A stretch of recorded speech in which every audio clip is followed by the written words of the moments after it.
Raghunandan Raghunandan Raghubar seven Raghupati छायन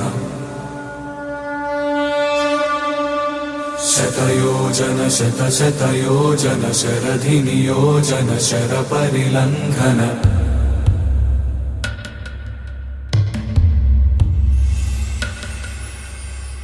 Raghunandan Raghunandan Raghubar